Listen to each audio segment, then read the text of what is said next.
Hey everyone, welcome to the Neo Marketing Podcast. Today, Pritch and I are going to give you our top 10 communication mistakes. Welcome to the weekly Neo Marketing Podcast, featuring one half of the Golding Group C-Suite, Kyle Golding and Pritch Pritchard, APR, PRSA Fellow. Pritch and I are going to give you the most common mistakes we see on a very regular basis for communication. I'm going to be social media focused. I have a feeling Pritch is going to be a little bit more PR focused, but here we go. We're going to launch right into it lightning round style. My first one is companies not using their brand voice in social media. Social media should not be a rogue agent. It shouldn't be a standalone. It should be a supplement to the overall marketing communications that you do in tone, style, audience, etc. So do not let your social media get off brand voice, and whatever you do not let the interns run your social media. You wouldn't put interns on live TV. Don't put them on the Twitter account either. Pritch, what's your first one? Number one, spin. Spin is a four-letter word. As I define it, its purpose is to put a positive image on everything so that the bad... Positive only, right? Yeah, positive only, not mentioning the other things that might not be so positive. I tell my students, if I ever catch them spinning, I will hunt them down like the dogs they are. Spin. That makes a lot of sense. My next point, social media, not selling media. Stop standing on the street corner and yelling at people via Twitter, Instagram, Facebook, etc. Bam. Interact with people, have conversations, do something you would do in person via the channel. That's why it's called social media, folks, right? And it's also, remember, marketing is always a two-way conversation. So the greatest opportunity for you in social media is social listening. It's hearing what other people are saying, what they're saying about you, about your competition, about what they're looking for, the problems they have, they want a business to solve. That information is out there for free if you will listen on social media. So use that, and don't think of social media as a tool that's free, therefore you can blow it off or be whatever with it. It still is your overall marketing package, and even if you want to call it free, it does take time and effort, and the missed opportunities are the real cost. Okay, number two for me, closely related to the first, as you might expect, ethical lapses. Ooh. And I'm not talking about the big ones that everybody sees. I'm talking about the little ones. You're not talking about Zuckerberg? No, I'm talking about the little ones that happen when nobody's looking. It is a slippery slope, my friends. That's true. Very true. We talk about ethics a lot on this show because they're damn important, right? Yes, indeed. My number three, one and done content. Posting something on a social media platform one time and considering it done. It's quite silly.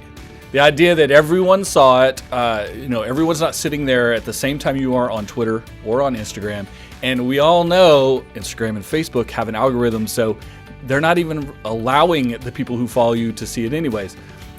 No one is on LinkedIn the exact moment you post it. I say no one, everyone isn't. So the idea of posting something once and being done with it is quite silly.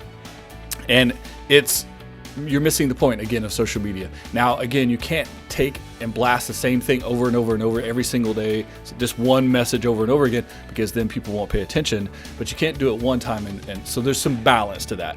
You also can't blast it across the same message across every single channel at the same time, once a day, and hope it works, because that's a turnoff as well. Absolutely.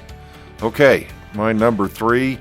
And this is everybody's favorite, a boss who micromanages. Ooh. Man, just if you hire the right people, if you associate with the right people in your organization and you trust them, let them do their job. You don't have to tell them how to suck eggs. It's true. I would hope you do not need to be told how to suck eggs. So playing off what I just said about not blasting the same message across every single channel, right? Adapt and create content for each social media channel. It's the same core message. It's the same idea of what you do, how you solve a problem, what you're doing for clients. But you can't take the same 200 words or 500 characters or the same photograph and just put it on every single channel at the same time once and be done with it. You have to speak to each audience on each channel differently, the way they want to be spoken to and communicated with. And really, you have to look at it as an opportunity. You have an opportunity to deliver one of your core messages in different ways. So, because you don't want to be the same, repetitive message over and over again, but you want people to understand what it is you do, the problem you solve. So, by changing it up per channel, Instagram is visual, Twitter is a little bit more text heavy. You can use infographics there, different audiences. Right. Facebook has a whole different scenario for it as well. YouTube and other video channels, obviously there's a lot of difference in shooting video versus recording like this podcast. Right.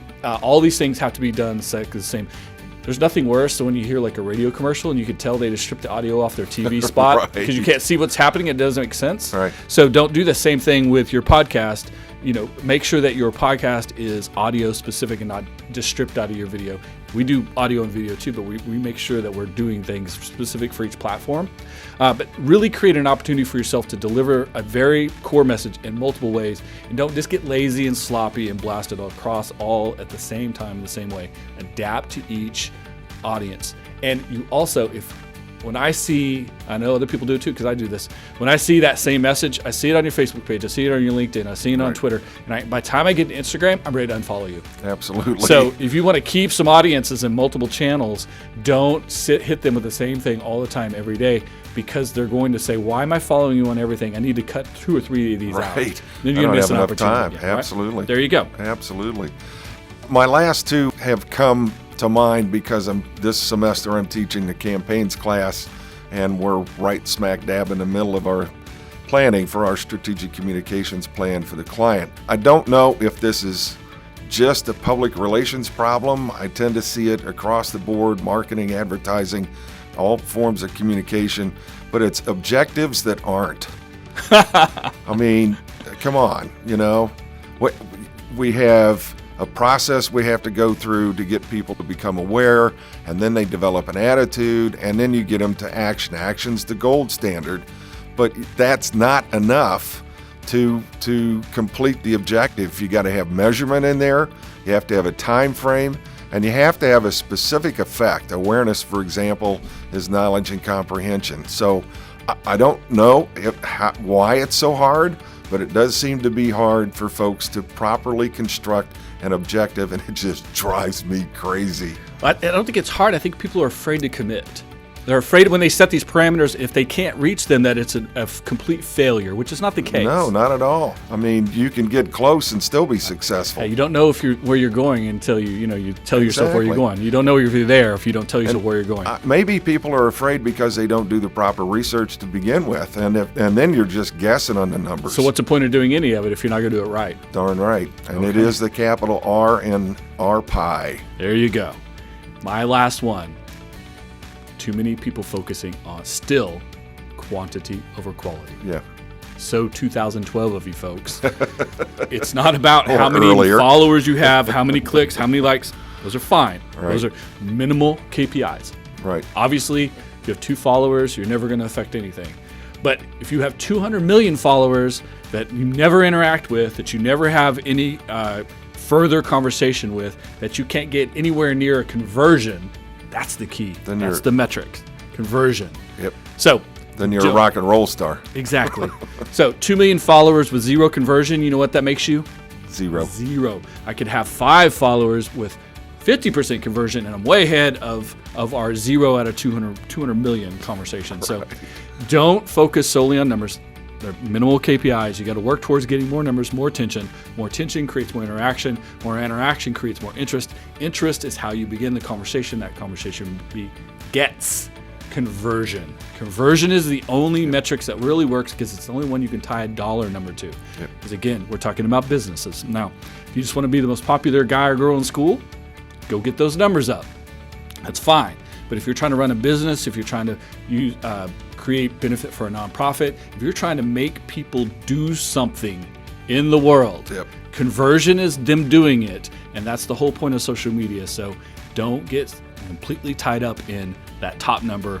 Look at how you're interacting. And if you're doing the other things well, if you're not only selling and you're actually being social, you're socially listening, you're interacting, you're being authentic for each channel, and you're aggregating your content correctly, where you're gaining attention to begin with, gaining those followers organically, don't ever, this is a bonus. This is number 11. Don't ever buy followers. It's the dumbest thing. You're going to get caught out.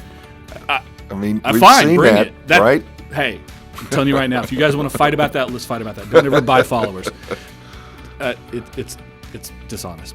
And it's ineffective because, again, you will never convert any of them. That's the point of my number 5.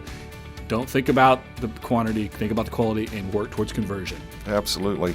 And so my last one is still tied to communication planning, strategic communication planning, and that is people confusing tactics for strategies. Yes.